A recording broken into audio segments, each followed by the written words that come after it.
Okay, what we need to do in this video is establish without a doubt that we have major connections between the Hebrew Bible world age and then of course the Mayan calendar world age cyclic system of time. And we're going to be able to do that. So let me just make a quick connection here just symbolically and just remind you that both world ages are ending in destruction. Both world ages are associated with the return of a serpent or the releasing of a serpent. Now that just does not connect between what we have within the Bible or the Hebrew Bible and what we have within the Mayans. It connects to every major ancient culture that surrounds our globe. Every one of these cultures have a world age mythos, and every one of these cultures have exactly the same scenario, that at the end of the age there is sufferation and destruction, and 9 times out of 10, believe it or not, that destruction is by a serpent. And it's no accident that we have the destruction association of a world age in Genesis that I talked to you about, where we connected to those verses in Jeremiah.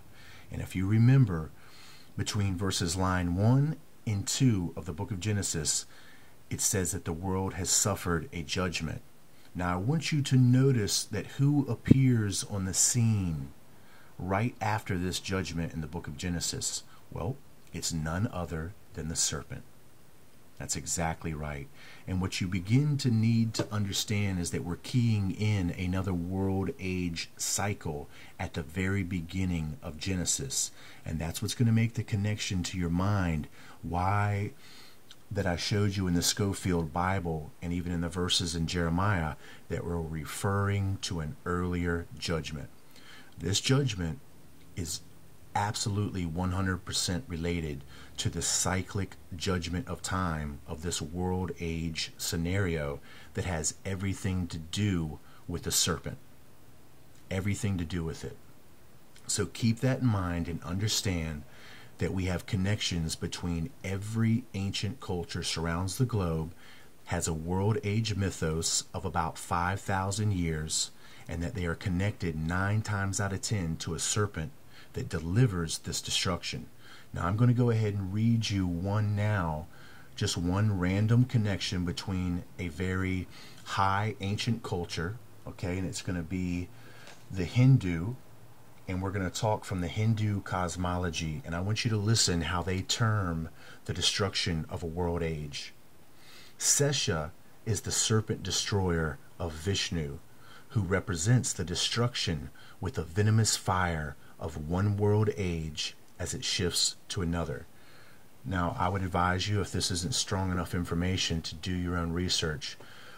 You know, it would take hours and hours and hours to track down every one and show them to you right here. I know that you can track it down yourself, and I'm confident that you're going to see exactly what I'm showing you. So, just to talk about this chart for a moment, now that we understand that we have this destruction and this connection with world ages, venomous fires, the releasing of serpents at this time, I want you to notice that this is where we get the phoenix point from, or we get the term phoenix in general. The phoenix point is at this transition from, this is the beginning of a 5,000 year roughly world age. This is the ending. So at these points here, we're going to be calling the phoenix points. This represents that destruction and that rebirth moment in time. And that's exactly what they're trying to portray in this situation. So here's our connection for the phoenix points, directly associated to the destruction and the renewal of a cyclic world age time. Okay? Now the other way that we're going to connect this directly to the Bible is going to be with this Baktun scenario. And I want you to see that a Baktun is 394 years, which is 12 times 12,000 days.